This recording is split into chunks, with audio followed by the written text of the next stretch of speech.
Ce dont il est question, c'est de commencer les jours heureux. Allez, bonjour les gens. Bonjour les gens. Bonjour. Salut à tous, bienvenue sur les jours heureux, la web radio insoumise. La campagne de la France insoumise est résolument placée sous le signe de l'originalité.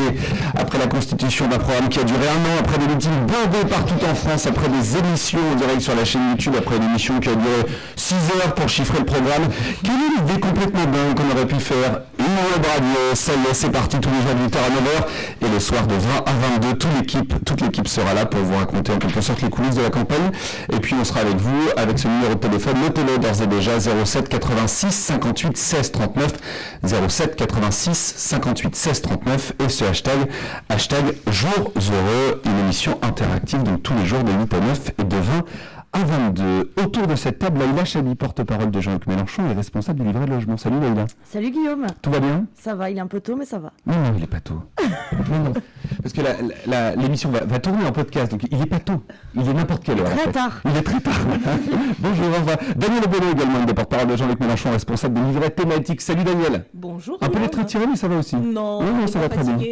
Romain autour de cette table de l'équipe digitale. Salut. Qui raconte des conneries depuis qu'on est arrivé depuis ce matin 6h.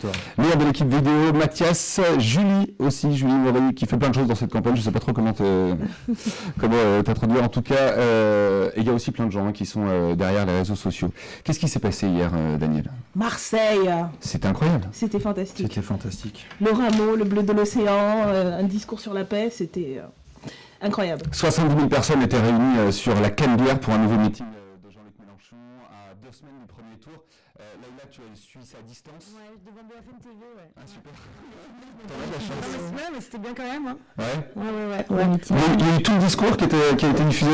Il y a eu tout le discours, ouais. Le discours en entier, ouais, sur BFM TV. Et juste après, t'as regardé celui de François Fillon, du coup, ou pas du tout? Bien sûr, ouais. Non, après, je suis allée profiter du soleil.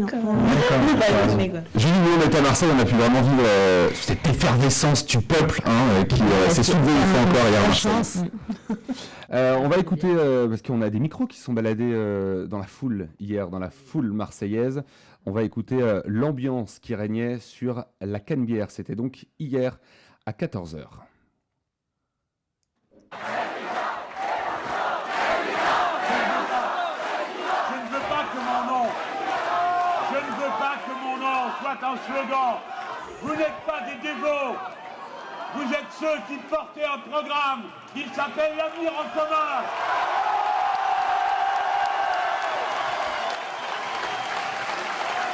Guérissez-vous les gens de cette manie d'attendre d'un homme perfection qu'il ne peut pas avoir. Ne comptez que sur vos propres forces. Je ferai ma part de travail. Faites la vôtre. Alors j'ai lu quelques fois dans la presse qu'on disait Jean-Luc Mélenchon fatigué. Alors ouais, on l'a vu hier, il n'était pas très fatigué hier, hein, Laïla. Ah bah non, oui, il avait la patate, ouais. Daniel, comment t'as trouvé Jean-Luc hier? 70 000 personnes réunies pour écouter le discours, moi je pense que ça donne sacrément la patate, ouais. Ouais, et puis énormément de monde aussi derrière YouTube. Le meeting était retransmis sur YouTube, derrière les réseaux sociaux, c'était incroyable. Hein. Ouais, ce que je trouve aussi intéressant, c'est que dans cet extrait, on voit que on est réunis derrière un programme et c'est ça qu'il faut faire passer comme idée. Et quand je vois l'édito de Laurent Geoffrin ce matin qui dit que en gros il n'y a que la personnalité de Jean-Luc qui rassemble et pas son programme, c'est quand même un peu scandaleux. Voilà, alors pour parler de ça, c'est ça. Hein, Laurent Geoffrin, donc, qui est le directeur de Libération, qui met en une Jean-Luc Mélenchon ce matin, il écrit en gros que les gens votent pour Jean-Luc et non pas pour le programme. Or, nous, sur le terrain, on constate un peu l'inverse quand même. Ouais, tout à fait. D'ailleurs, on a Julie sur le terrain a pu s'en apercevoir, hein, je crois. Ouais, tout le monde me disait que c'était l'homme qui servait le programme et pas l'inverse. C'était hyper important pour ça. D'accord. Non mais Geoffrin il débarque un peu parce qu'il n'a pas compris que nous ça fait plus d'un an qu'on est en campagne, on fait des meetings partout, des réunions publiques de toutes les tailles et les gens ils aiment bien Jean-Luc Mélenchon parce qu'il est porte-parole d'un programme, ils ont très bien compris ça et c'est ça qui soutiennent. Quoi. Enfin, Geoffrin essaye de débarquer, hein. Il a du mal, voilà. Il a du mal à débarquer. Et puis Laurent Geoffrin dit ça, mais moi qui étais devant BFM TV hier pour regarder le meeting, même BFM TV reconnaissait que jamais un candidat à la présidentielle de la Ve République avait prononcé des mots comme ça en disant aux gens de ne pas prononcer, de ne pas dire Mélenchon président, là, en l'occurrence, quoi. Et ce qui était fort aussi hier, c'est que dans chaque discours, dans chaque meeting, il y a forcément de la gravité parce que la situation est compliquée, la situation sociale, politique et j'en passe. Mais il y a une forme d'espoir qu'on a pu entendre au micro de la web radio des Jours Heureux. C'était incroyable, c'était beau, c'était important cette période de trouble au niveau politique national, mais surtout au niveau géopolitique. C'était vraiment un discours important et il y avait des dizaines de milliers de personnes pour l'applaudir et pour donner de l'espoir. Alors, on me dit des choses dans le casque. On est très transparent, de toute façon, ici. Alors, sachez que cette web radio va être filmée à partir de ce soir avec Jean-Luc Mélenchon, qui sera là ce soir dès 20h dans les Jours Heureux. Pression, grave. Mais voilà, ce matin, pour tout vous dire, pour être totalement transparent, on n'avait pas les clés du local pour ouvrir et récupérer la caméra. Voilà, c'est comme ça. Non, on est transparent. Donc, Antoine, qui est à la réalisation, qu'on salue d'ailleurs, c'est lui qui ouvre les micros, qui balance tout ça. Salut Antoine. Que nous disait Antoine ? Vas-y Antoine. Antoine, il cherche. Alors, voilà, je n'étais pas censé avoir un micro allumé. Donc je disais que nous sommes déjà plus de 200 auditeurs qui, à 8h du matin, bienvenue les gens. vous écoutent. Bonjour les gens. Insoumis, ils sont géniaux. Vous êtes à plus de 200 auditeurs déjà. Vous êtes 200 derrière votre écran. Merci beaucoup. Merci. 07 86 58 16 39 et ce hashtag Jours Heureux. Qu'est-ce qu'on peut dire encore de Marseille hier, qu'il y en aura plein d'autres la semaine prochaine, à partir de mercredi, Lille, dimanche, Toulouse et ensuite... on avait fait un meeting en hologramme, on s'est dit, bon, c'est pas assez, on va faire un meeting avec 6 hologrammes. Donc Jean-Luc sera en direct depuis Dijon, ce sera le mardi 18 avril, et il y aura 6 hologrammes en métropole et le 6e à La Réunion. Tout à fait. Mais toi, tu iras pas à La Réunion, Laïla. Je vais en faire devant BFM TV. Voilà. Je vais à Clermont-Ferrand. Tu pourras envoyer un CV, ça se trouve. À Clermont-Ferrand. Ouais, en tout cas, aux personnes qui ont la chance de pouvoir s'y rendre, on conseille à chaque fois de s'y rendre de plus en plus tôt.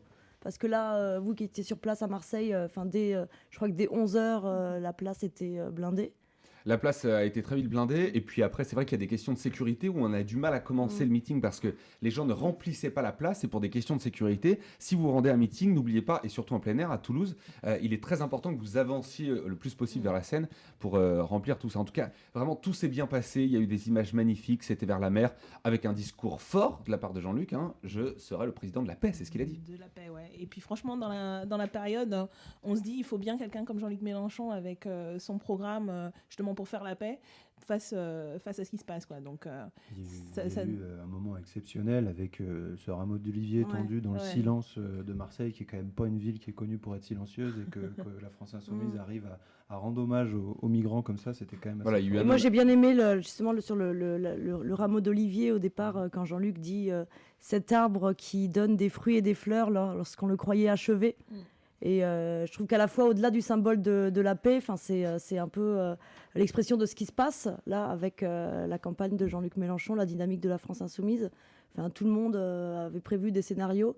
Et puis, hop, on se rend compte que tout d'un coup, les gens, ils ont le smile. Je veux dire, moi, hier matin, j'étais sur le marché à distribuer des tracts. On sent que on redonne de l'espoir, quoi, que les gens ont le sourire et que se disent que, tiens, les fleurs et les fruits, ils peuvent pousser alors qu'on pensait qu'ils ne pousseraient plus jamais. Et alors certains sont encore dans des calculs mathématiques, dire oui, Jean-Luc monte dans les sondages à cause de Benoît Hamon qui baisse, mais c'est faux. Il y a aussi des gens qui ne votaient plus et qui vont aller voter, et des gens qui sont déçus de la politique viennent aujourd'hui auprès de la France Insoumise. La preuve avec ce témoignage recueilli hier à Marseille toujours. Écoutez, j'étais une femme de gauche, mais j'avais pas de parti. Et en 2008, on avait fondé un petit groupe sur Tarascon. Et on disait la gauche doit changer. Et à ce moment-là, Jean-Luc a clashé avec le PS. On ne le connaissait pas. Et on l'a écouté ce qu'il disait. Alors on a dit on va attendre 6 mois pour voir comment il est.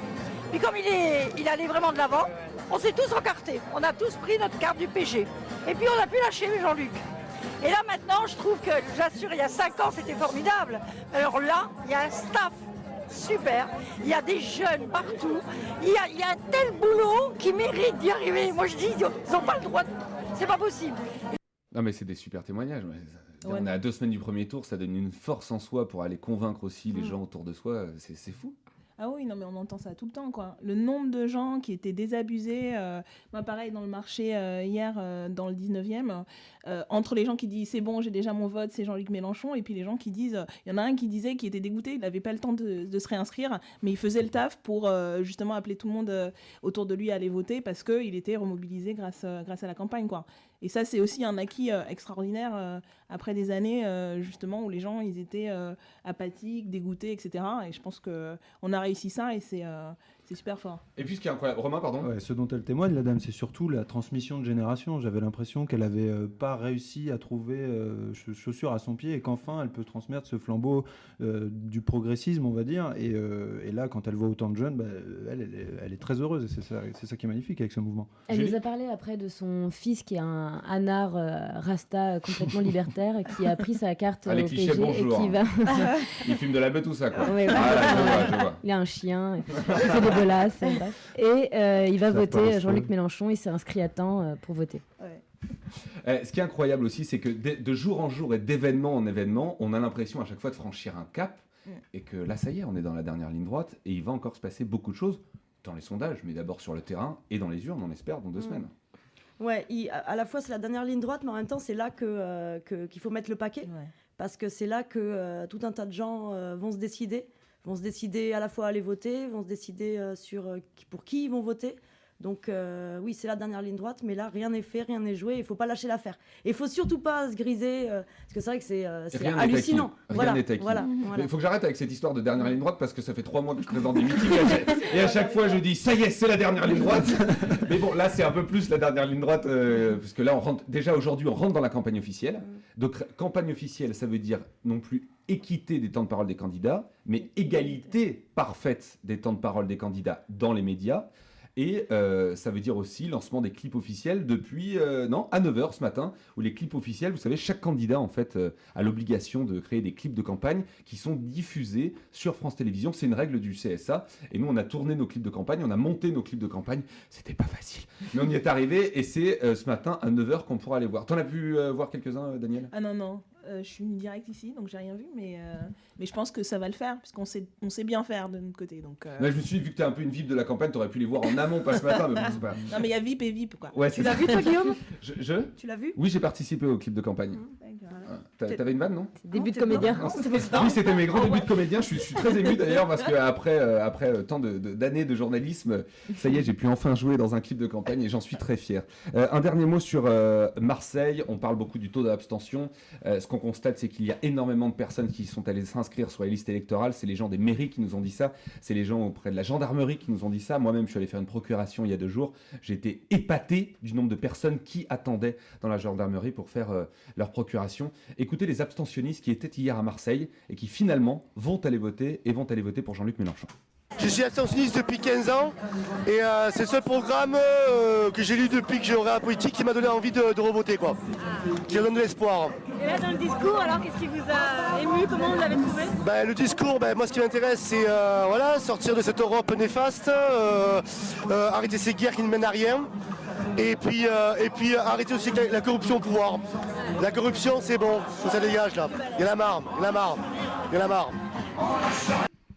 J'ai des frissons encore, parce que hier j'ai eu l'honneur, non mais c'est vrai, c'est un honneur, c'est incroyable d'introduire en quelque sorte avec Sarah Swahili, d'introduire le meeting, de voir cette foule avec ses drapeaux, l'espoir que ça procure auprès des gens, et même pour nous, ça nous donne aussi de l'espoir, et même pour vous, vous êtes des dizaines là à nous écouter ce matin, merci beaucoup, j'en suis encore tout ému, j'ai du mal à redescendre de ce qui s'est passé hier à Marseille. Non, mais ça le fait à chaque fois. Au Marseille, là, il y avait des dizaines de milliers de personnes, ça c'est sûr. Mais même dans les petites réunions, franchement, les gens arrivent là avec plein de questions et ils ressortent avec la patate et prêts à en découdre. Tu parlais tout à l'heure des gens qui se sont remis à se réinscrire sur les listes. On a vu ça aussi avec la caravane insoumise qui est passée pendant tout l'été, qui a fait le taf aussi pour ça, en rappelant aux gens leurs droits et puis en leur disant, là, c'est le moment d'y aller. Et je pense qu'à notre petite échelle, on a aussi participé à ça, quoi. Parce qu'on entendait dire souvent, ouais, les gens s'en foutent de la politique. C'est pas vrai, c'est qu'ils n'ont plus d'espace pour s'exprimer politiquement. Et plus on leur donne de l'espace, plus ils l'utilisent. Laïla. Ouais. Ouais, t'es d'accord ? Je suis d'accord. Ok, merci, suivant. Non, mais c'est vrai, hein, là, je veux dire, on a eu un vrai programme contributif depuis un an, et plus on a laissé d'espace aux gens, plus les gens se sont exprimés, Romain. Ouais, moi, ça fait un an que je bassine tous mes potes avec ça, et maintenant, ils sont eux rentrés dans la campagne. Du coup, t'as plus de potes, quoi. Ouais, voilà. Non, ils sont tous revenus vers moi en disant « Ah, maintenant, ouais, Jean-Luc Mélenchon, ça m'intéresse », et j'ai acheté peut-être 30 programmes pour les donner à tous mes copains, donc c'est quand même... J'ai réussi à convertir des potes, je me suis beaucoup engueulé aussi. On a perdu des potes aussi. Ouais, non, mais alors ça, c'est vrai, on perd quelques amis quand même, parce qu'on se rend compte qu'on a des différences idéologiques assez fortes, et derrière, c'est un peu compliqué. Alors, on essaye de faire le travail des convictions, mais quand le mec est sûr d'aller voter pour Fillon, bon, faut laisser tomber, quoi. Faut aller ailleurs. Moi, c'est l'inverse. Ah ouais? Oui, parce que bon, après, autour de moi, les gens connaissent mes opinions politiques. Qui sont tes amis? Quels sont tes raisons? Non, mais bizarrement, par contre, de façon, parce que moi, j'ai pas que des potes militants, et donc justement, dans des potes pas militants et qui votent pas du tout comme moi, là, tout d'un coup, ils me disent, ah bah ouais, en fait, Mélenchon. J'ai regardé son programme, finalement j'ai voté pour lui. Là, hier, une copine de l'époque de... que j'avais pas vu depuis plusieurs années, une copine de l'époque de Génération 82, j'avais pas vu ma pote. Plusieurs années, là, qui me dit hier, est-ce que tu es à Marseille? Je suis à Marseille. Et puis qui pose sur Facebook des photos d'elle à Marseille. Franchement, pour moi, elle était de droite, quoi. Pour moi, elle était de droite. Non, mais c'est vrai, de droite. Qu'est-ce qui te faisait dire ça? Vas-y, va plus loin dans ton cliché. Et là, elle m'a écrit en privé, je lui dis, ça t'a plu? Elle me dit, oui, pas mal, machin, il y a quelques problèmes de son. Et après, en message privé, elle m'envoie... Charlotte, si tu m'écoutes, je te balance. Mais en message privé, elle m'envoie, j'ai la preuve, je vais vous le montrer. Je te le dis, écoute, j'hésitais, je vais voter Mélenchon. Le coming out Mélenchon. Ouf. Non mais votez Mélenchon, vous gagnerez des amis. On va saluer tous les gens sur Twitter qui nous suivent et donc sur le site de JLM 2017 qui vont nous suivre. Merci beaucoup de débuter cette matinale avec nous. On vous le rappelle, 8h, 9h tous les jours et 20h, 22h tous les soirs. Enfin, 8h, 9h tous les matins et 20, 22 tous les soirs. Et puis en podcast sur le site. C'est 22, 24 le soir. Ouais, putain, ça va peut-être changer, donc on sait pas trop. Voilà, on va dire Gala qui dit excellente initiative sur la web radio. Jacques qui nous dit pour la réunion, envoyez vos hologrammes, c'est plus écologique. Promis, Jacques, c'est ce qui est prévu. Fabrice qui nous salue aussi, hashtag les jours heureux. Merci beaucoup d'être avec nous ce matin. On rappelle juste ce numéro de téléphone. On va vous prendre au téléphone un peu radio libre dans les années 80. En mieux, c'est promis. 07 86 58 16 39. Voici, mesdames et messieurs, Julie Maury. Julie Maury, vous ne la connaissez peut-être pas. Elle a un rôle de l'ombre dans la campagne, comme beaucoup de personnes œuvrent pour la réussite de cette campagne. Julie, on va parler d'un sujet très sérieux. On parle de l'augmentation des salaires. Ce sera ta chronique tous les matins. Pas l'augmentation des salaires, hein, mais vous comprenez les gens. Oui, tu auras une chronique tous les matins. Oui, et si tu n'es pas contente, tu viendras à 5h du matin. Et le soir aussi. Vous comprenez les gens, c'est chaque matin dans l'émission Bonjour les gens, on va revenir sur une mesure de l'avenir en commun. Alors une mesure pour améliorer le quotidien des gens, une mesure pour faire sourire, une mesure pour raviver la flamme de l'espoir d'une vie meilleure, une mesure pour souffler ensemble sur les cendres froides de nos rêves consumés par l'ultralibéralisme, une mesure pour que reviennent les jours heureux. Alors non, ce n'est pas ce matin que nous aborderons la légalisation du cannabis. Ah non! Ouais, mince. Aujourd'hui, on commence par l'augmentation du SMIC de 15%, c'est-à-dire un SMIC à 1 300 € net par mois pour 35 heures.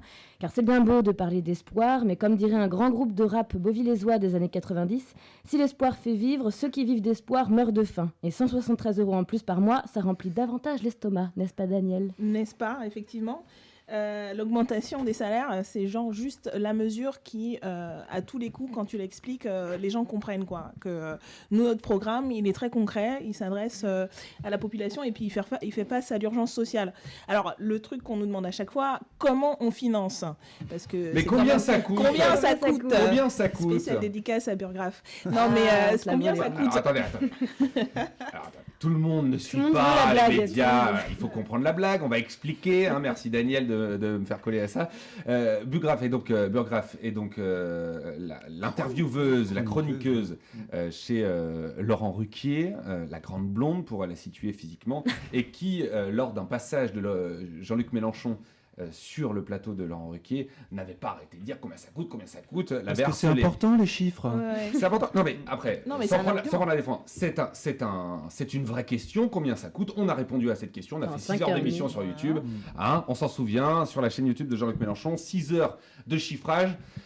Fallait le faire, mais on l'a fait. Je te laisse finir, Daniel. Non, mais ça coûte ce qu'il faut parce que surtout, on sait qu'il y a de l'argent dans ce pays, il y a des richesses qui sont mal réparties et donc nous, on veut repartir les richesses. Comment on fait ça? Déjà, on relance le carnet de commandes, parce que c'est quand même ça qui permet de payer les gens. Et nous, notre programme, celui de la transition écologique qui permet de créer des dizaines de milliers d'emplois, permet aux petites entreprises, aux TPE, de remplir leur carnet de commandes. Donc ça permet de payer les gens avec un salaire décent. Et puis on fait contribuer aussi les grandes entreprises, parce que on sait bien que souvent ce sont les grandes entreprises qui contribuent le moins en matière de solidarité fiscale. Donc on fait une réforme fiscale des sociétés qui permet que les grandes entreprises contribuent mieux et du coup que les petites entreprises aient moins de fiscalité. Et on crée enfin un fonds de solidarité inter-entreprise qui permet justement de donner un peu de respiration aux entreprises. En gros, les petites entreprises payent... ce qu'elles peuvent payer moins d'impôts et les grosses entreprises paieront plus d'impôts. Donc ça c'est le type de mesure. Il y en a d'autres qui croisées permettent aux entreprises de payer mieux leur salaire et de chacun de vivre avec un salaire décent, quoi. Leïla ? Non, tu voulais rien rajouter ? Je t'ai réveillé. J'ai réveillé Leïla Chabi. Un café pour Leïla. Pardon, envoyez un petit tweet à Leïla Chabi pour la soutenir, parce que je la sens fondre. Non, je pense... Non, mais juste... Non, pour compléter, c'est vrai qu'en fait, le SMIC, c'est le seul revenu sur lequel l'État peut avoir une marge de manœuvre. Mais je crois qu'il faut aussi rappeler l'autre mesure qui va avec celle-là, qui est de limiter les écarts de salaire entre 1 à 20. Voilà, c'est-à-dire que le plus petit salaire ne sera pas supérieur à 20 fois le plus haut salaire. Non, alors c'est pas Part du plus grand salaire, ça sera plus facile. 1000 personnes. Dédicace à Sam Kerman. 1000 personnes. Non, mais le moment des chiffres. C'est un sujet très sérieux. C'est-à-dire que le plus haut salaire ne sera pas supérieur à 20 fois le plus petit salaire dans cette dite entreprise. Ce qui veut dire que dans une entreprise... vous pouvez m'applaudir, s'il vous plaît. Voilà. Ce qui veut dire que dans une entreprise, celui qui gagne 20 fois plus que le plus petit salaire, s'il veut s'augmenter, il est obligé d'augmenter le plus petit des salaires.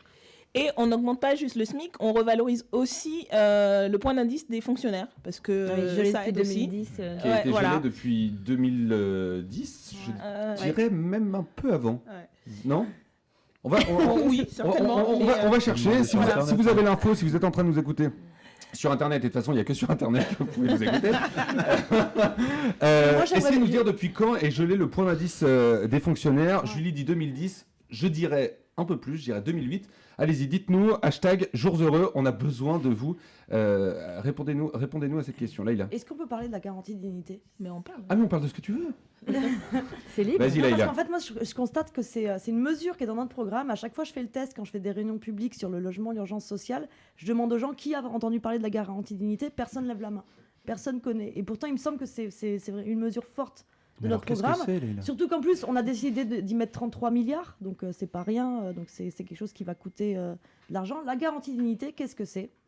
Il y a 9 millions de pauvres dans notre pays. 9 millions de personnes qui gagnent moins de 1 000 euros. Toutes ces personnes, on regarde tout ce qu'elles touchent. Si par exemple quelqu'un gagne du RSA et de l'APL, on additionne APL plus RSA. Si par exemple on est à 800 euros, on complète de 200 euros pour arriver au seuil de pauvreté. Et mesure très forte de notre programme dont on parle très peu, et c'est un argument de force, notamment quand d'autres vous parlent de revenu universel ou autre chose. Qui ça parle de revenu universel ? Oui, je ne sais plus. Plus personne. Plus personne. Non, mais ça s'appelle Benoît. Donc en tout cas, voilà, c'est parce que c'est une mesure forte et c'est un choix politique, et puis ça va coûter de l'argent, hein, comme j'ai dit, mais c'est important pour nous qu'il n'y ait plus une seule personne en dessous du seuil de pauvreté dans un pays qui a énormément de richesses. Et c'est pas un détail puisque c'est un point fort du programme L'Avenir en commun. En parlant du revenu universel, il y a quelque chose qui est très drôle, c'est le simulateur qui a été mis en place par le candidat du PS. C'est-à-dire que vous avez une proposition d'un revenu universel et vous allez voir sur le simulateur si vous y avez droit. Moi, comme un con, je pensais que si c'était universel, il n'y avait pas besoin de simulateur, tout le monde y avait droit.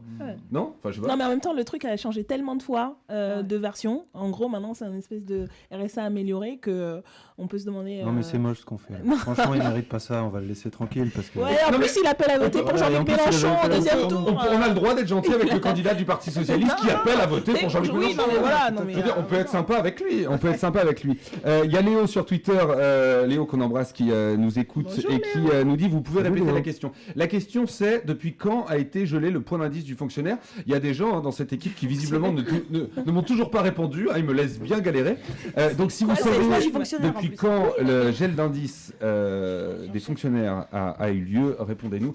Hashtag jours heureux. On va accueillir Mathias sur ce plateau. Alors comme une vraie radio, on a des petites jingles et ensuite Mathias arrive. Attention, c'est parti, jingle. Ouais. Avec même beaucoup de sons dans les oreilles, on est en cours de réglage. Mathias, bonjour. Mathias qui est responsable de l'équipe digitale. C'est le mec qui ne dort jamais. Mathias est le mec qui ne dort jamais. Mathias, c'est la revue des internets. On parle des tweets, des posts Facebook. Il s'est passé beaucoup de choses depuis 24 heures. Ouais, puis on va même faire un peu plus que 24 heures parce que je suis revenu à l'émission d'On n'est pas couché qui avait beaucoup fait réagir. Et on a envie de se faire un peu plaisir pour commencer, donc on va d'abord parler des... Parce que, voilà, juste répétons, Laurent Ruquier a accueilli Jean-Luc Mélenchon samedi, enfin l'enregistrement a eu lieu jeudi, mais la diffusion a eu lieu samedi avec, encore une fois, un carton d'audience. Oui, je crois que c'était d'ailleurs le record de la saison.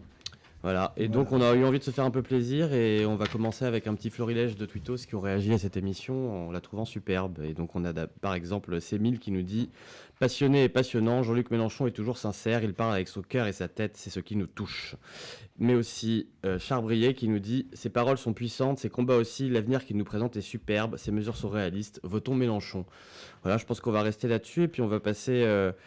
à Marseille parce que on était aussi à Marseille samedi et ça a aussi fait beaucoup réagir les gens. Hier ?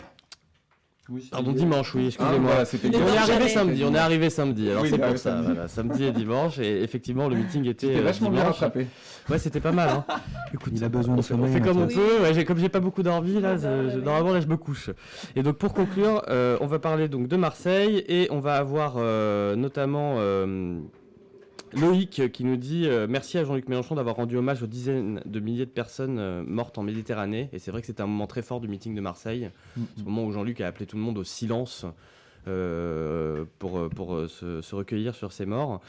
Et on a d'ailleurs quelqu'un que ça a fait réagir, même si on change un peu de ton, parce qu'on a Coucou Fredou qui nous disait un mec qui arrive à faire taire 70 000 Marseillais pendant 20 secondes ne peut que finir président. Quel est le prénom de cette personne? Écoute, Coucou Fredou, c'est son compte Twitter, donc Fredou, on te dit coucou et tu nous as bien fait rigoler. Il faudrait qu'on dise à ces personnes-là, s'ils nous écoutent pas ce matin, qu'on a parlé d'eux quand même sur la web radio des Insoumis. Ouais, bah on leur signalera sur Twitter, parce que je peux pas tout faire en même temps, là, je fais la chronique et puis après je retourne sur Twitter, essayer de live tweeter puis faire la modération, je m'occupe de la modération. Et puis on va terminer avec un dernier petit tweet parce que en même temps que nous, il y avait aussi François Fillon qui faisait un meeting. Et donc il a essayé. Oui, il a essayé. Cette fois-ci, il n'y avait pas de farine. C'était un meeting à la porte de Versailles. Si vous en avez l'occasion, je vous invite clairement à aller voir des images du meeting de François Fillon. C'était d'un triste. Oh là là, c'était un triste. Les gens avec leurs petits costards cravates, ils avaient tous la même gueule, hein, ils étaient tous derrière, tous les anciens étaient derrière lui. Vraiment, aucune ambiance, la salle était pourrie. Non, vraiment, j'ai détesté ce meeting. Non, mais je vous dis franchement, j'ai détesté ce meeting. J'ai détesté. Non, mais au-delà, voilà, on peut dire parfois que des gens font des beaux meetings. Voilà, chacun fait ses meetings. Mais là, c'était d'un triste, vraiment, ça me fait peur. Vraiment, ça me fait peur. Hein. Un mot du meeting d'hier, Daniel? Le meeting de Fillon ? Ouais, c'est le sujet, ouais. Moi, j'ai vu des photos, c'est quand même extrêmement grisonnant, quoi. Ouais, c'est ça. Ça fait peur. Mais en tout cas, pour rebondir sur ce que tu disais, justement, le tweet en question, c'était d'abord tu vibres et tu t'enflammes avec Jean-Luc Mélenchon, puis tu t'endors avec Fillon Paris au ras des pâquerettes. Donc effectivement, ils ont été aussi, oui, exactement. Mais c'est vrai que c'était très beau et très poétique. Puis bon, petit mot d'humour pour terminer, hein, le tweet qui nous a fait plus rigoler hier dans le train. Signé Flo Gazan qui nous dit François Fillon se compare à Vercingétorix et Pénélope, c'est emploi fictix. Et j'ajouterais même Cahuzac, fraudeur du fixe. Oh, j'applaudis celle-là. Merci. Merci. On voit qu'on passe ses nuits. Bon, d'autres réactions encore, Mathias ? Écoutez, non, je crois que je vais laisser ma place et retourner parler aux plus de 600 personnes, je crois, qui nous suivent à présent vraiment, ce matin. Vraiment merci Merci à vous, parce que c'est vraiment encourageant d'avoir autant de monde dès le début qui nous soutient et vraiment avec que des commentaires hyper positifs. Beaucoup de gens qui nous disent qu'enfin ils ont une radio à écouter le matin, qui les change de ce qu'ils ont l'habitude d'écouter d'habitude. Donc c'est 8h30. Philippe Poutou est mon invité ce matin. Et je crois que c'est le cas en plus, c'est Philippe Poutou. Non, mais c'est vrai, c'est exactement ça. Salut Philippe Poutou. Salut Philippe.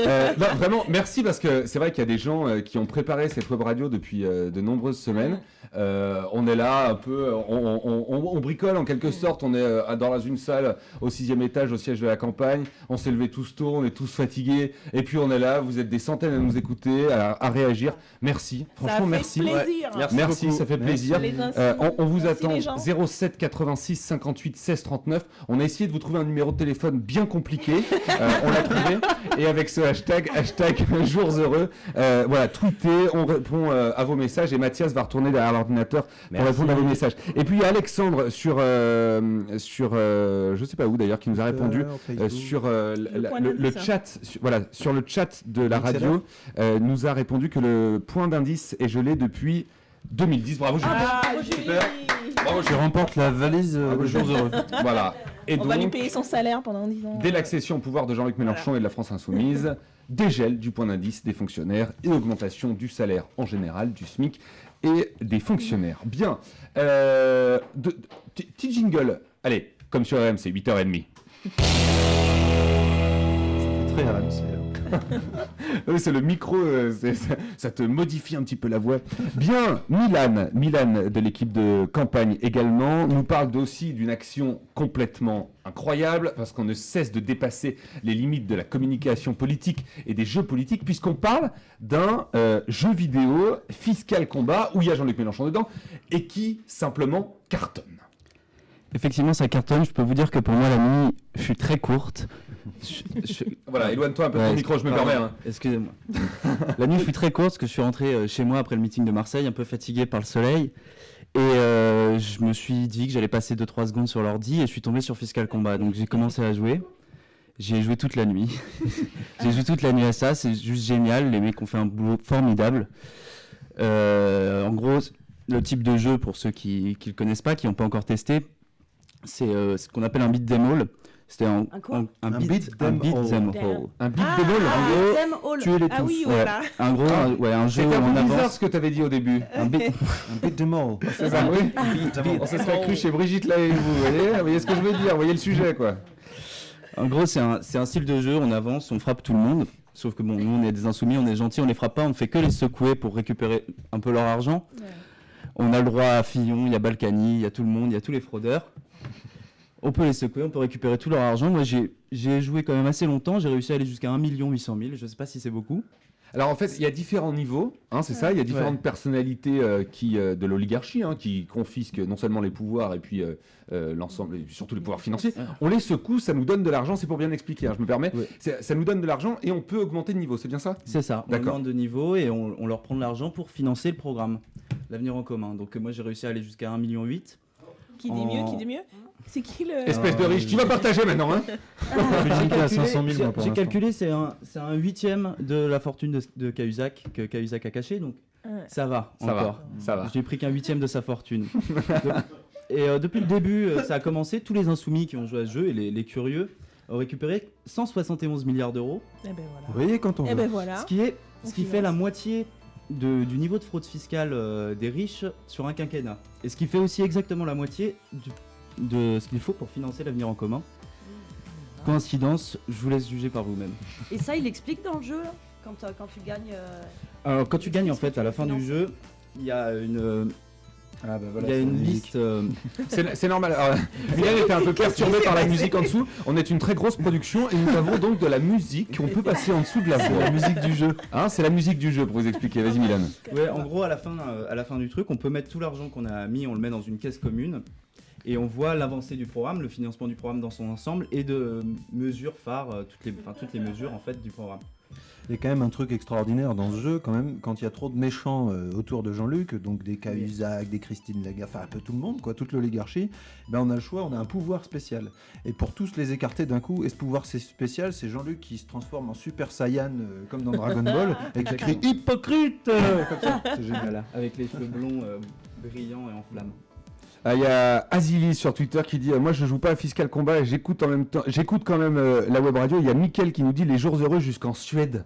On nous écoute en Suède, absolument incroyable. Et hier au meeting, il y a quelqu'un qui, alors il venait pas exprès pour ça, mais cette personne était de Paris et venait d'Atlanta. Et a calé son voyage pour venir à Marseille.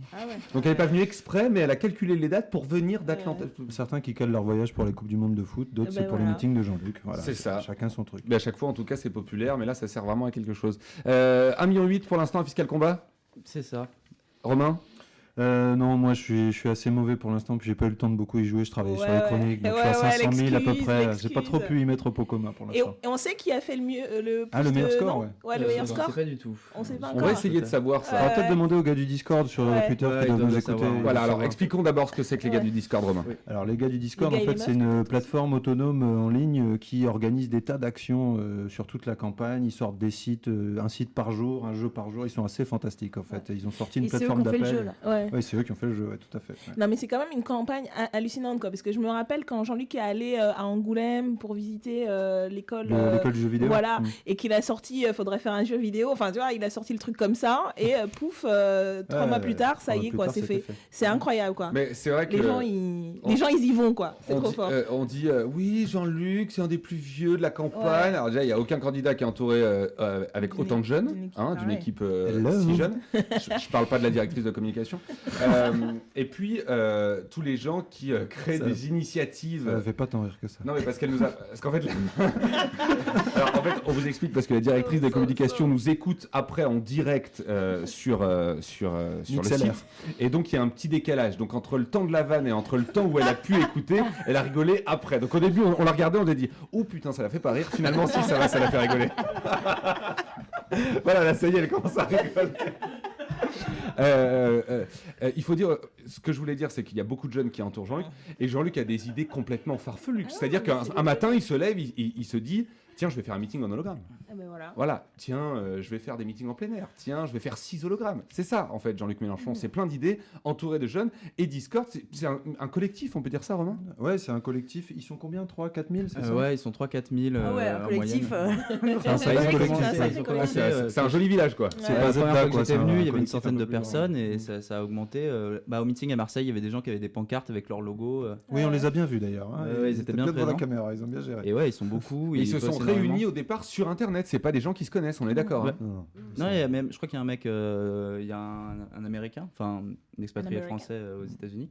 Ouais, en fait, cette plateforme, elle est issue, c'est sur jeuxvideo.com à la base, sur le forum, en fait, où ils se sont tous rencontrés, ils se sont dit, il faut qu'on s'organise, parce qu'on est beaucoup à aimer ce que fait Jean-Luc, et du coup, ils se sont organisés sur la plateforme Discord, et puis là, ils nous produisent des choses, mais fantastiques. Puis ils sont allés au-delà de jeuxvideo.com, ils sont allés au-delà du 18-25, tout ça, ils ont réussi à attirer des gens de à peu près tous les horizons, il y a tous les âges là-bas. Mais si vous faites partie du Discord, allez-y, hashtag jours heureux, et puis venez nous voir. Venez nous voir à Paris au siège de la campagne pour la web radio, venez nous voir le matin ou le soir, on vous recevra avec plaisir. On va saluer La Cabane encore qui salue les heureux. Petite question, j'ai pas pris le temps d'aller chercher, mais que prévoit l'AEC pour la Nouvelle-Calédonie? Alors attention, question qui vaut très cher. Référendum d'autodétermination, il me semble. Oh waouh, Daniel. Je m'en suis rappelé. Un référendum d'autodétermination. Qu'est-ce que ça veut dire exactement ça? Que les gens puissent décider de l'avenir de leur île. De leur île, voilà. Bien. Voilà la cabane. J'espère qu'on a pu te répondre. Ouais. Super de se réveiller avec votre matinale Nestobéo qui nous dit ça sur Twitter. Et puis roule ta bille. Ça parle fiscal combat sur Jours Heureux. C'est mieux que Nuit austéritaire perpétuelle sur France Inter. Merci avec Dominique Seux, on lui fait un petit bisou. Exactement. On va essayer de l'appeler Dominique Seux. Merci, vraiment merci de nous écouter. Je sais pas combien vous êtes là en ce moment sur la web radio, on va me le dire. Vous êtes 600 à nous écouter. Merci beaucoup, merci. On 606. vous le rappelle, on sera Bientôt là tous les 666. matins jusqu'au 21 avril. On sera là tous les matins jusqu'au 21 avril. Pourquoi jusqu'au 21 avril? Parce que c'est la date de fin de la campagne officielle, avant le premier tour. On sera là donc tous les matins entre 8 et 9 en direct et de 2 à minuit tous les soirs et en podcast évidemment tout au long de la journée. Petit jingle. On y va. C'est parti. Antoine, notre réalisateur. Il y aura peut-être besoin d'un petit café aussi, Antoine. On se tourne maintenant vers Romain qui analyse pour nous chaque matin les dernières études de l'Institut OPIF. L'Institut OPIF, c'est l'Observatoire des prévisions incroyablement fiables. Romain. Alors je place encore un merci au Discord, ces prévisions nous viennent tout droit de l'institut qu'ils ont créé. Alors petit rappel méthodologique, nos sondages sont réalisés selon la méthode des quotas, sur un échantillon représentatif des Français, et j'insiste bien sur le représentatif, qui vivent tous à Neuilly-sur-Seine. 4000 personnes ont été appelées entre 10h et 11h pour réaliser ce sondage. D'accord, c'est bien. Et quelle question as-tu posée à cet échantillon, Romain? Alors nous leur avons demandé le plus simplement du monde, pour qui comptez-vous voter au deuxième tour? Et donc la réponse? Attendez, j'ai pas fini la question. Nous leur avons demandé pour qui comptez-vous voter au deuxième tour contre Marine Le Pen. Et donc qu'ont-ils répondu, Romain? Alors figurez-vous que les résultats sont assez étonnants. 25% d'entre eux ont répondu « Non, désolé monsieur, je ne cherche pas à acheter un aspirateur ». 18% disent très clairement « Vous m'avez dérangé pendant Motus et l'émission de Thierry Beccaro », on rend hommage. 10% pensent voter pour Vercingétorix, le candidat de la vérité. 5% des sondés se demandent pourquoi on les harcèle alors qu'ils sont sur liste rouge. Et enfin, quelques sondés nous ont répondu très simplement « Hypocrite ». Alors, Romain, 25 plus 18 plus 10 plus 5, je crois que ça fait 58%. Où sont les autres? Je vous vois venir avec vos questions de journaliste gauchisant. Vous pensez que mon étude n'est pas complète, mais je vous réponds que oui, elle ne l'est pas. Mais si j'avais le temps d'en faire une vraie, je ne travaillerais pas gratuitement pour la matinale des jours heureux.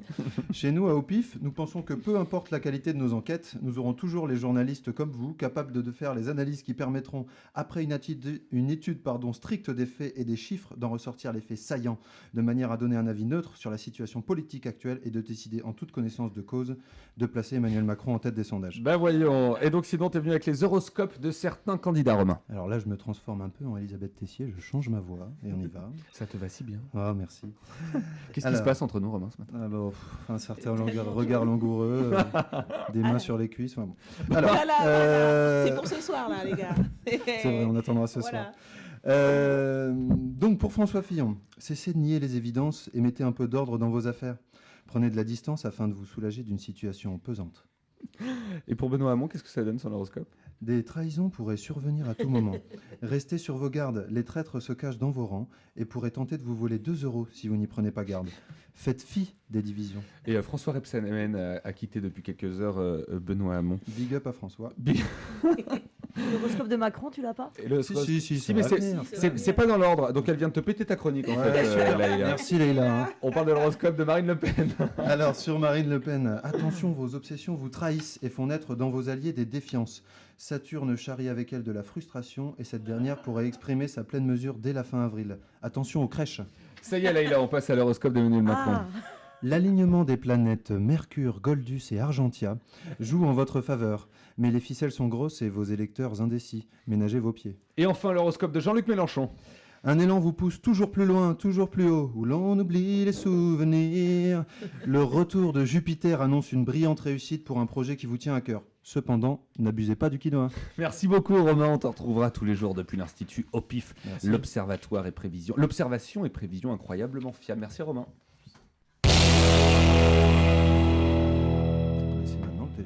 Et on vous rappelle que vous pouvez nous appeler 07 86 58 16 39 ou bien sur Twitter avec ce hashtag Jours Heureux. Pas mal de monde encore. Et les Jours Heureux, on est 13 000 maintenant après la sortie de Fiscal Combat. À jouer, pas encore à nous écouter. Je pensais qu'on était 13 000. Merci beaucoup en tout cas d'être avec nous chaque matin entre 8h et 9h et chaque soir entre 22h et minuit. On a quelqu'un au téléphone, on ne me dit rien, on me laisse tout seul nager, me noyer en plein cœur de l'océan. On a quelqu'un au téléphone ? Non, pas encore ? Pas Bien. encore. Les gens téléphonaient. téléphoner. Ça va venir. 07 86 58 16 39. Venez nous donner vos humeurs de campagne, venez nous donner vos humeurs de la semaine pour débuter ce lundi. Ce lundi, début de la campagne officielle, c'est-à-dire égalité de temps de parole dans l'ensemble des médias.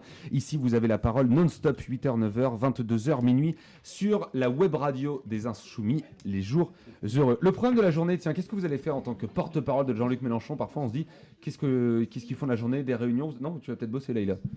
Non, j'ai pris.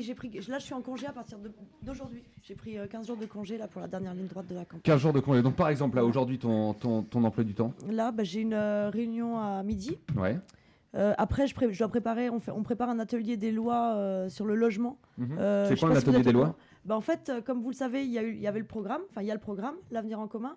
Ensuite, il y a les livrets thématiques qui approfondissent et enrichissent le programme sur tel ou tel thème. Une quarantaine, et je crois qu'ils sont quasi tous sortis ou tous sortis. Peut-être 36 depuis ce matin. 36, je crois qu'il en reste encore un ou deux. Voilà. Mais sur le sujet comme la culture, la sécurité, l'école, l'écologie, il y a des livrets thématiques qui vont plus en profondeur, qui approfondissent le livret, l'avenir en commun. Moi, je me suis occupée du livret logement. Et ces livrets, ils sont faits de la même manière que le programme, c'est-à-dire qu'on a auditionné tout un tas de professionnels, responsables associatifs, citoyens. On a reçu plein de contributions et puis on en a fait une synthèse à partir de l'avenir en commun en détaillant le programme. Et donc, du coup, il y a les livrets thématiques et maintenant, il y a les ateliers des lois. Les ateliers des lois qui ont pour but de transformer en projet de loi les propositions du programme. Et nous, pour le logement, on prévoit un atelier des lois. Qu'est-ce que c'est sérieux? Là, tu te fais chier. Et on salue Claude. Claude, sois prudent, qui nous écoute dans sa voiture. J'écoute les jours heureux. Salut Claude, bonne journée. Merci beaucoup d'être avec nous ce matin. Il faut expliquer que ce programme est un programme collaboratif. C'est pas le fruit d'une personne comme Jean-Luc Mélenchon qui a dit « je veux faire ça ». Ça, c'est ce que les autres candidats ont fait. Jean-Luc Mélenchon a présenté sa candidature et ensuite, il y a eu des heures d'audition, des écoutes d'experts, des gens sur le terrain qui ont apporté leur contribution. Et grâce à cela, vous avez pu constituer un programme, l'avenir en commun, ce qui est largement diffusé. Plus de 260 000 exemplaires a été diffusé, un best-seller politique. C'est incroyable, je ne pensais pas qu'il y avait autant de livres qui allaient être Et puis surtout, le fait diffusés. qu'il soit imprimé depuis le mois de décembre, c'est pas comme quand c'est écrit sur Internet et puis en un clic, on peut modifier. Non, là, c'est en version papier, donc... suivez mon regard vers d'autres candidats qui changent leur programme au gré des alliances ou des stratégies. Non, nous, il est imprimé, voilà. On ne veut pas le changer. En plus des experts, il y a quand même eu des contributions citoyennes en ligne sur la plateforme qui ont aussi alimenté le programme. Il y a les livrets thématiques, il va y avoir les ateliers. Donc ça montre à la fois qu'on a des idées claires, cohérentes, qui sont indiquées dans le programme et qu'on l'enrichit aussi des contributions de manière permanente. Donc c'est aussi un programme que les gens peuvent s'approprier. Et puis c'est vrai qu'on est toujours un peu plus attiré par un ou deux sujets. Alors évidemment, on est toujours attiré par l'ensemble d'un programme, mais on maîtrise un ou deux sujets ou trois sujets. Et c'est pour ça que si vous avez envie d'approfondir le sujet autour de l'école, de l'éducation pour vos enfants, autour du logement, parce que vous avez des problèmes de mal logement ou c'est un sujet qui vous tient à cœur et pour lequel vous avez envie d'œuvrer, il y a des livrets thématiques. Vous allez sur le site de l'avenir en commun, vous tapez livret logement et là vous avez l'ensemble des explications avec l'ensemble des contributeurs qui ont pu écrire ce livret. Et vous n'hésitez pas surtout à envoyer vos contributions, elles sont toutes lues. On échange, même si le livret est rédigé, ça enrichit le débat. Le livret est rédigé, mais il y a encore aujourd'hui une quarantaine de réunions publiques qui sont prévues à travers la France avec de nombreux porte-paroles. Vous allez y participer, Laïla et Daniel. Vous allez sillonner le pays et vous allez encore écouter, recueillir toutes les contributions des gens parce que c'est important de débattre. Et puis ça peut enrichir aussi les propositions de l'après-élection, parce que là l'objectif c'est pas de figurer, on est bien d'accord. L'objectif c'est de remporter cette élection et aujourd'hui on a de réelles chances de remporter cette élection. Voilà, c'est pour ça que c'est bien pour ça, c'est bien dans cette logique-là qu'on prépare les lois, parce qu'il y a le programme et maintenant il faut déjà penser à comment on traduit ça en proposition de loi concrètement, d'où les ateliers des lois. Voilà, on va être très attentif là sur ces 15 prochains jours pour aller vers notre objectif, mais on prépare déjà l'après, et l'après, c'est l'après 7 mai, c'est le 8 mai, le lundi matin. Qu'est-ce qu'on fait quand Jean-Luc Mélenchon est au pouvoir avec nous et on est déjà prêt? La preuve qu'on va être prêt, c'est qu'on a déjà prévu un an d'agenda présidentiel. Alors l'agenda présidentiel, c'est qu'est-ce qu'on va faire dans les lois, qui va gouverner, comment on va le faire, comment va s'organiser la constituante, comment on va faire la nouvelle constitution. Tout ça est prêt et on va vous présenter ça. Ce sera jeudi sur la chaîne YouTube de Jean-Luc Mélenchon avec un nouveau numéro d'Esprit de campagne en direct sur sa chaîne YouTube avec nous. Et puis il ne faut pas oublier qu'il y a la présidentielle et puis il y a les législatives. Parce qu'on parle de l'atelier des lois. Ces lois, elles vont être portées par des députés qui vont être élus en juin. Et il faudra que ces députés-là, avec les ateliers législatifs qui ont déjà permis de faire avancer le travail, soient aussi portés par les gens et leurs contributions. Donc on a la présidentielle, on a la législative, on a un programme qui est prêt et voilà, on est prêt à gouverner. Ah bah excusez-moi. Romain, lui, c'est non. dur. Hein, alors peut-être que vous êtes régulièrement sur le Twitter de Jean-Luc ou sur la page Facebook et vous voyez peut-être souvent de très belles photos qui sont faites. Eh bien c'est Stéphane qui vient de nous rejoindre en studio qui est actuellement en train de... Bonjour Stéphane. C'est Stéphane Burlot qui fait l'ensemble des photos, qui travaille à la RATP. J'ai le droit d'expliquer un petit peu rapidement ? Oui, Stéphane qui est à la RATP, qui comme de nombreuses personnes a pris 15 jours de ses vacances, là, ces 15 prochains jours. Il est en vacances depuis ce matin et pour ces 15 jours, qu'est-ce qu'il fait ? Il vient bosser pour œuvrer pour la campagne et suivre, parce que lui son boulot c'est de faire des photos, il les fait très bien, suivre les insoumis, les insoumises et Jean-Luc. Toi Romain, t'es en vacances aussi ? Pas, enfin, j'ai encore une semaine de taf, donc après la radio je vais au taf et après j'ai pris 10 jours de congé. Ouais. Incroyable, non vraiment incroyable. Salut Anaïs. Bonjour les gens. Bonjour Anaïs. Salut Anaïs. Anaïs qui nous appelle au standard 07 86 58 16 39. Anaïs, je ne connais strictement rien de toi, je ne sais pas la raison pour laquelle tu m'appelles. Explique-nous tout ça Anaïs. Alors j'appelle pour dire que mon petit bonheur du jour, c'est d'avoir entendu Benoît Hamon samedi soir dans On n'est pas couché sur France 2 déclarer qu'il appellerait à voter Mélenchon au deuxième tour s'il n'était pas qualifié. Voilà. Puisque chaque matin, effectivement, on va recueillir tous vos petits bonheurs du jour et on a pu voir donc samedi Benoît Hamon s'auto-enterrer le pauvre. Non, mais oui, un petit peu. Benoît Hamon s'auto-enterre, c'est-à-dire que j'ai rarement vu un candidat au premier tour dire ce qu'il allait faire au second tour. C'est quand même une stratégie de défaitiste, non ? Mais c'est ça, en fait, finalement, ce que le pays ressentait depuis longtemps, c'est que le PS représente plus du tout le peuple de gauche, et là, ça se traduit enfin médiatiquement, et donc, du coup, même le candidat du PS est obligé de le reconnaître.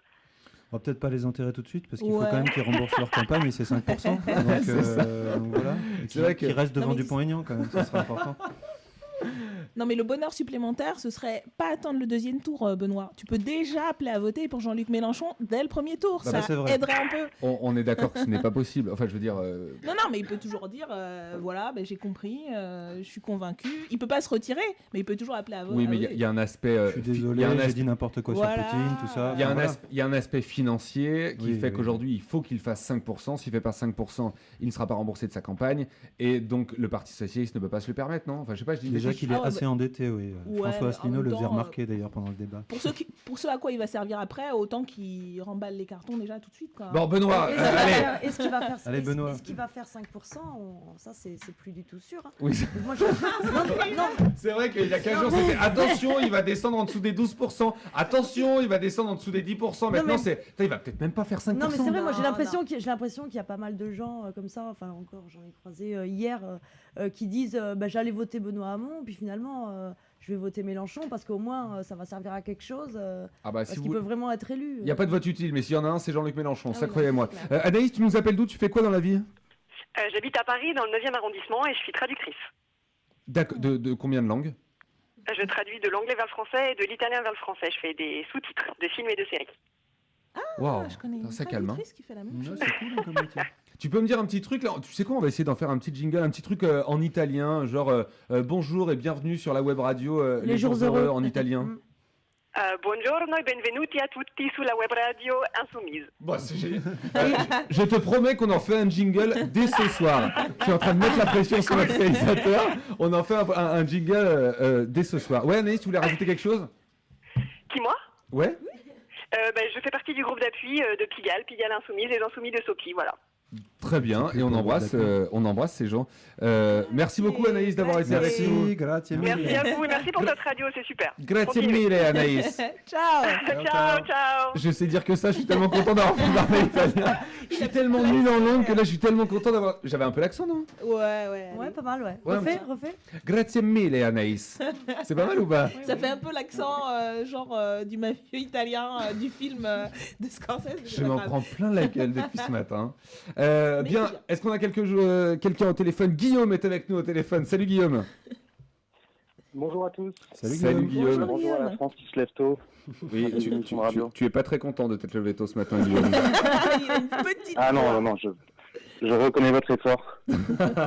Tu t'es levé à quelle heure, Guillaume, ce matin ? 7h30. 7h30. Tu t'es couché tard, Guillaume, hier soir. Oh, petit peu. À quelle heure tu t'es couché, Guillaume? Oh, j'intéresse cette information.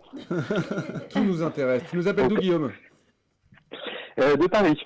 Bien. Vous pouvez nous appeler hors Paris aussi, hein. je vous le rappelle. Guillaume, qu'est-ce que tu fais dans la vie rapidement, qu'on sache à qui on a affaire ce matin? Eh bien, je travaille à Paris dans le domaine de la culture. Je suis assistant administratif. Bien. Et tu vas aller bosser donc. Voilà. Tout à fait. Bien. Pourquoi tu nous as appelé, Guillaume, ce matin? Ben, je vous appelais, j'ai une petite question sur le livret de discrimination.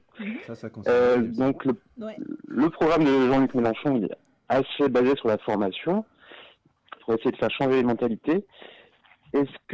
Comment cette formation peut arriver à faire penser les gens différemment de la discrimination positive, qui n'a pas forcément bien marché comme on l'a vu? On va laisser Daniel Obono répondre. Tu as 2 heures. Non, mais c'est effectivement un élément important sur lequel nous, on appuie à travers notamment la proposition de former les enseignants, parce que ça passe aussi par là, la question de l'éducation, à la fois sur les modalités pédagogiques et puis le contenu. Et donc voilà, ça passe par plus de moyens donnés à l'éducation nationale et enrichir le contenu de ce qu'on apprend à l'école, voilà, pour que très tôt, on sache que nos ancêtres n'étaient pas tous des Gaulois et que cette histoire de France, c'est aussi une histoire de la pluralité, de la diversité. Donc il y a ça. Il y a une mesure aussi importante puisqu'on propose aussi que la formation des policiers, ça été dans l'actualité récente, avec plusieurs affaires. Oui.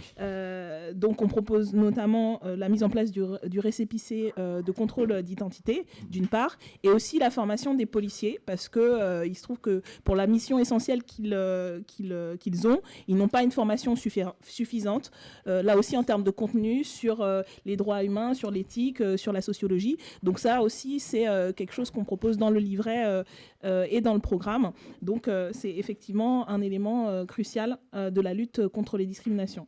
Bien. On t'a à peu près répondu, Guillaume? Oui, ça me parle. Bien. On va te laisser te réveiller, Guillaume. Voilà, Il faut prendre un café, Guillaume.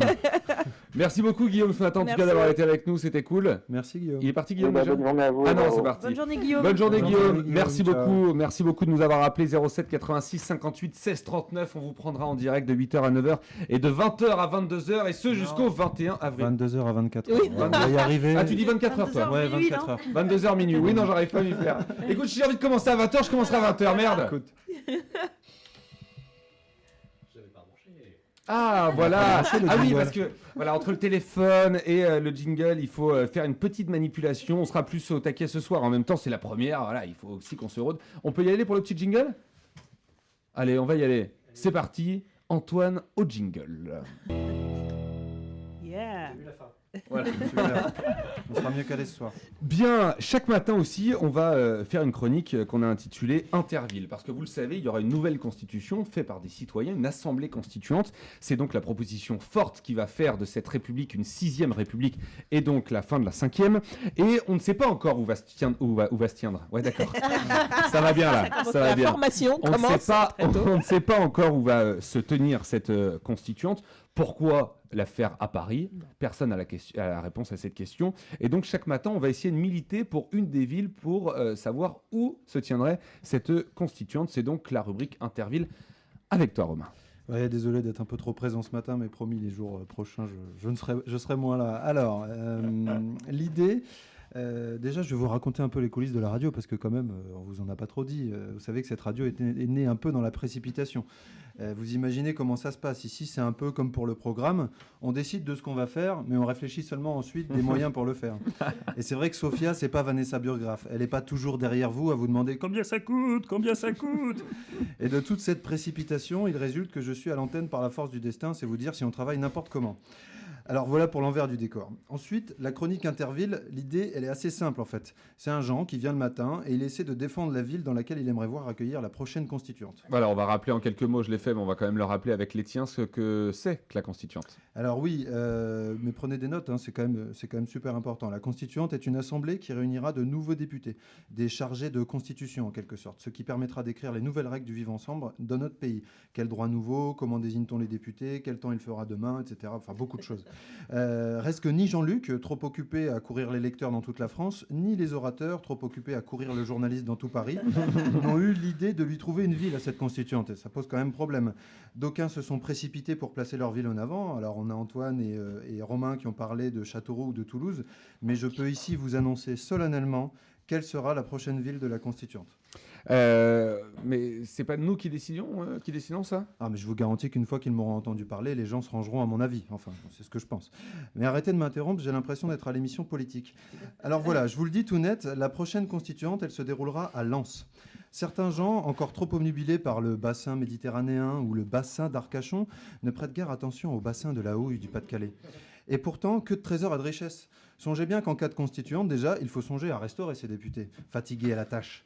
Eh bien nous pouvons le faire à des tarifs défiant toute concurrence. Si on n'est pas trop bête à la France Insoumise, et j'aime à croire que c'est le cas, on placera la constituante pas loin de la place Roger Salengro. Là-bas, vous y demanderez Daniel, elle vous fera les meilleures frites de la planète. Pour 3-4 €, vous en ressortirez repu et prêt à aller défendre le droit de révocation des élus de toutes vos forces. Et donc c'est ton argument, Romain, une barquette de frites. Alors de une, c'est pas sympa pour Daniel, et de deux, c'est pas mon seul argument quand même. J'ajoute qu'en cas de rassemblement exceptionnel, nous avons un lieu déjà tout prêt, que la mairie serait certainement ravie de nous mettre à disposition. Et j'en suis sûr, on investira tous ensemble, la France Insoumise ira au Stade Bollaert. Évidemment, vous voyez, quand vous voulez, Guillaume, si Jean-Luc veut venir se dégourdir la langue devant 40 000 personnes pour raconter les travaux de l'Assemblée, il pourra le faire sans problème. Alors on changera les drapeaux, on passera du sang et or aux terres de Sienne et bleu, mais qu'importe. Ce lieu gorgé d'histoire populaire et imprégné du cœur lensois me semblerait idoine pour une occasion comme celle-ci. J'ajoute qu'une ligne à grande vitesse s'arrête à Lens et qu'il est par exemple facile de s'y rendre en à peu près 1 heure depuis Paris. C'est pas une raison pour y voir débarquer les éditorialistes de l'Express et de Libé, évidemment, pour ne citer que, mais ça faciliterait le boulot de pas mal de journalistes sérieux. Alors excusez-moi, mais on parle ici ou là de Toulouse ou même de Châteauroux, mais question TGV, pardon, on l'attend toujours. Il faut s'y rendre comment les gens ? En carriole, à Dodane, en bus Macron ? Vous voyez bien que c'est pas sérieux. Bon, il serait temps de conclure, Romain. Vous avez raison et j'y viens. Nous avons donc la restauration, les transports, les capacités d'accueil et surtout nous avons la chose la plus importante entre toutes, l'humilité. Celle-ci court à travers toute la région et elle ferait pas mal de traverser les murs de la future constituante. Voyez-vous, les gens ont trop souvent été meurtris d'entendre les phrases du genre « Pour se payer un costard, il faut travailler, monsieur » ou encore « Je suis bien désolé de vous le dire, mais avec mon salaire minime de 10 000 €, je n'arrive pas à mettre de côté ». Je vous garantis que le premier à parler comme ça, il ferait, comme on dit chez moi, 3 tours de son slip sans toucher l'élastique. On devrait d'ailleurs donner une prime à l'humilité pour les députés. On fera un concours et les meilleurs seraient récompensés par la prime sang et or. Ouais, ça serait pas mal une constituante à Lens. Merci beaucoup, Romain. Merci. Ouais, je voudrais juste vous dire qu'on est en trending topics, on est 4e. On est devant Fun Radio, par exemple. Allez, c'est énorme. Non, je ne rigole pas. Nathalie, 4e. On va saluer Nathalie qui nous dit bravo les insoumis. Nicolas, quel que soit le résultat de cette présidentielle, la campagne de Jean-Luc restera dans les annales, mais t'inquiète pas, le résultat, ça va bien se passer. On va gagner. Christophe aussi qui nous dit si vous pouviez passer à un prestataire de diffusion qui ne nécessite pas Flash, ce serait top. Bon, ça c'est un truc un peu de geek dont j'ai pas compris. Faut pas de Flash pour la web radio. Ouais, on va peut-être s'arranger. Ouais, on va s'arranger, c'est promis. Voilà, écoutez, merci beaucoup d'avoir été avec nous. Vous avez été plus de 700. Alors, je connaissais l'expression faire 3 tours de ses baskets sans enlever les lacets. Et rappelle-nous. 3 tours de son slip sans toucher l'élastique. Alors, attends. Quand on te met une énorme baffe, tu vois. Voilà. Tu tournes sur toi-même. Tu vas répéter ça et ça aussi, on va en faire un jingle. Vas-y, attends, silence, comme ça, on va faire un jingle. On fait un studio d'enregistrement en live. Vas-y, Romain. 3 tours de son slip sans toucher l'élastique. Merci beaucoup, merci à tous. On va se retrouver ce soir dès 22h, de 22h à minuit, tous les matins de 8 à 9 et de 22h à minuit jusqu'au 21 avril. Notez ce numéro de téléphone 07 86 58 16 39. La web radio des Insoumis, c'est depuis ce matin 8h et jusqu'au 21 avril. Merci à tous, vous pouvez vous applaudir. On se retrouve ce soir à 22h. Donc il est question, c'est de commencer les jours heureux. Allez, bonjour les gens.